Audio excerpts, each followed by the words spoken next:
Morning, beautiful people. You are now on the entertainment segment of the weekend show. My name is Roland O. Bogwin, and today we're having an exclusive interview with one of Abuja, Nigeria's finest and biggest in the comedy industry. But I want you to take some snippets and videos, enjoy the feel, then we'll come back proper so that you get to know the person we have in the studio today so that you enjoy the cozy and nostalgic ride. Let's have a video. Yeah, Aboki, how far now? Lafia Oga. Mishai, I want to do Mishai. You get bread? Which size you get? Ide Oga, big one, 200. That biggest one. Good. Open them, spread them. Good. Fry 7 egg for me. 7 egg Oga. Seven, yeah. Oga, you guys say they hungry go today. Yeah, no. Yeah, that's how we roll. You get sardine? Oga, sardine day. Put four. Yeah, you don't put them. Oga, I don't put them. Turn on with the egg. Turn on. Good.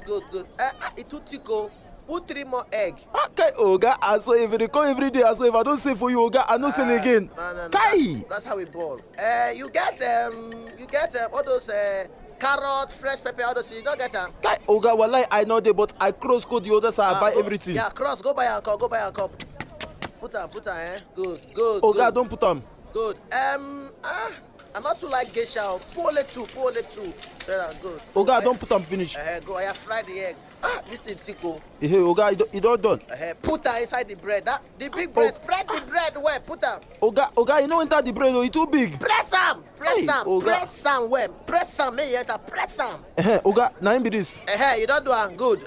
Now, I cut 10 naira home for me.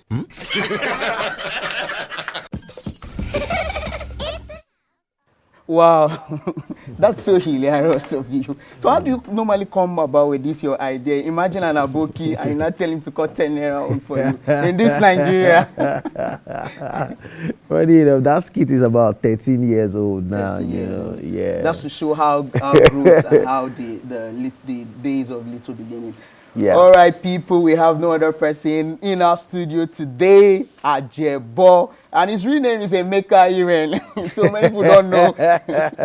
Emeka Ereb Nehemiah. Okay, Nehemiah. Yes. All right, you're welcome. Thank you. Thanks for having me. Good to be in the studio with you. Good to be here today.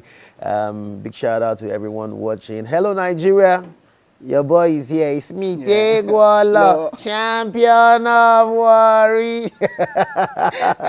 you know about that. I wanted to ask you: are you from Niger Delta or are you from Warri? Because most of your skits are revolving around the kind of culture. Yeah, no.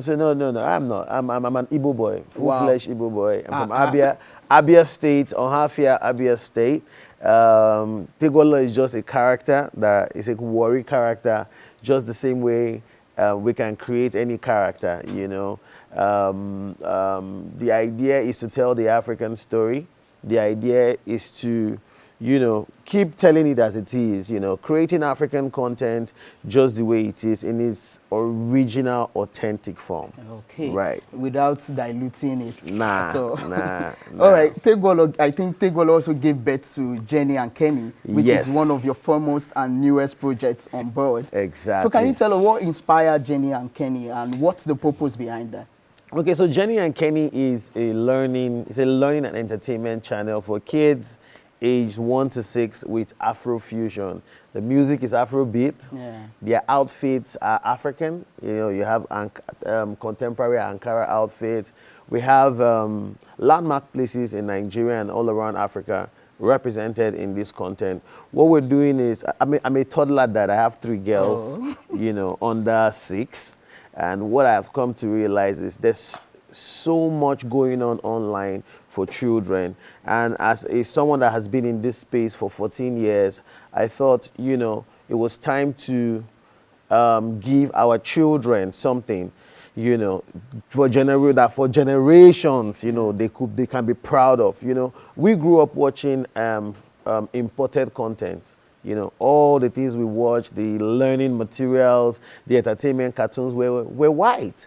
And so I think for the millennial generation, it affected, you know, you don't know that it affects you psychologically, but it does. It does. You know, I will give you one impact that it had on our generation. All our girls wanted to be fair, to be light skinned, Yeah. right? You don't see Gen Z struggling to bleach. Yeah. You know, that was a millennial problem, and that I think it just impacts what you see. Your eyes and ears are gates, and children's mind is like a blank slate. Whatever you show them is like what you write, and that's that becomes their reality. So we said, you know what, why don't we create a learning material where the children can see themselves in the character.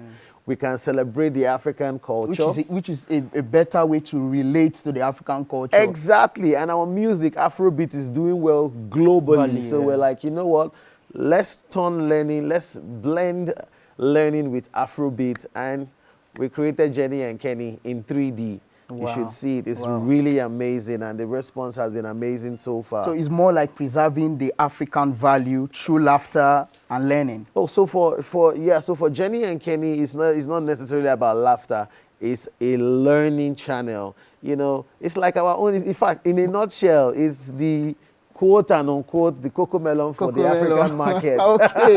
Okay, now you let the cat out of the box. Exactly. It's a nursery rhyme channel. We teach, and then we went beyond just teaching the numeracies and the ABCs and all that. We're teaching actual values. You have a song on bullying. Kids understand the concept of bullying. You have a song on kindness. You have a song on sharing, caring, good manners. You know, I say this all the time, everywhere I go. I say, see, if kids understand that laughing at other kids is bullying, they will not do it, right? So we need to teach them that you should not pick on other kids and all that. If everybody understands the concept of bullying and what it does to somebody, if somebody tries to bully another child in class, collectively the kids will stand against it. But nowadays, this kind of bullying comes subtle.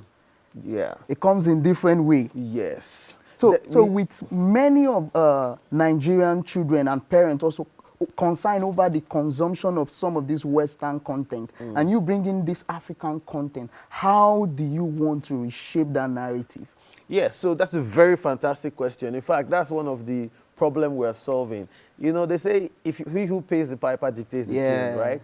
So if the Westerners are creating their content, it's none of your business. They are creating to suit their values. So you like one of the conversations right now on the media is I think Elon Musk tweeted about, you know, pushing the sexuality agenda to children and LGBTQ. Yes, and it's a major concern for parents.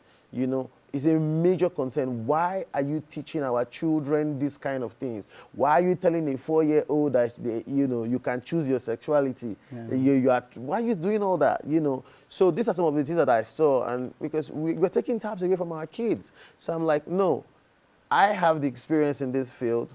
I have the structure and the resources to make it happen, and I have the children. I want them to grow up as normal kids. So why not? So we decided to go all in and create amazing learning content that is healthy for our children to watch. It preserves our values as Africans. They can dance to Afrobeat songs. It's crazy when you go for children's party and the DJ is playing a song and a song just pops up. You don't know whether to hold your own ears or your children's ears. But what we have created, we have a library of over 300 songs. Wow. You can do a 3-hour, 4-hour party with just Jenny and Kenny songs. Okay. Right. Before we let you go for the last questions that I have for you, because I know you have to give us a snippet for Nigerians to take away some laughter. Exactly. Before we go, right? So beyond comedy, I believe this preservation of African culture came from morals and value when you were growing up. Yeah. So what are the life lessons beyond comedy, outside comedy, that the African culture has taught you that made you to initiate this idea? Okay, so so for me, beyond comedy, there are a lot of things that are not taught in schools. You know, there are a lot of things that are not taught in schools that, you know, you have to. I had to pick up. I had to learn. You know, beyond comedy, and I'm an entrepreneur first of all. You know, but then I have decided to invest in Nigeria. I've decided to invest in Africa. And in the space of the content creation that I am, I've decided to tell the African story the way it is. See, with whatever it is you're doing, if you're a content creator, it just seems as if as a content creator, if you're not doing something that is shaking bomb bomb or this, Yeah. you're not getting attention. No, you can shape the narrative. You know, I have a strong media background as well, you know, a strong media background, and I know the impact of media communication as it impacts society. You can shape the narrative. You can shape what happens in society by putting out the right content that speaks to the right values, that speaks to the people, right? So I think I'll just let it go there. All right, give us a snippet. Nigeria waiting for a signature too. So what's that for the Tegwolo? Yeah. Please see the snippet is go to YouTube. Please subscribe to Jenny and Kenny at Jenny and Kenny, Jeni and Keni, to enjoy the goodness. And we have not stopped. House of Ajebo will continue to give you Tegwolo's skills. Jesus, that Tegwolo's It's me, voice. Tegwolo, champion of Warri. Warri. We do this for the ladies, my fans. I love you. Thank you. That's a good place to leave it, ladies and gentlemen. You have the exciting moment with Ajebo, the one behind the Tegwolo character. All right, my name is Roland Obogben, and that's all we have for you on the entertainment segment. But before we go, I want to sign out with the song of the week. No other song but the song that has been trending by Tiki's Oluwatosin. The Jesus that you have is enough for you.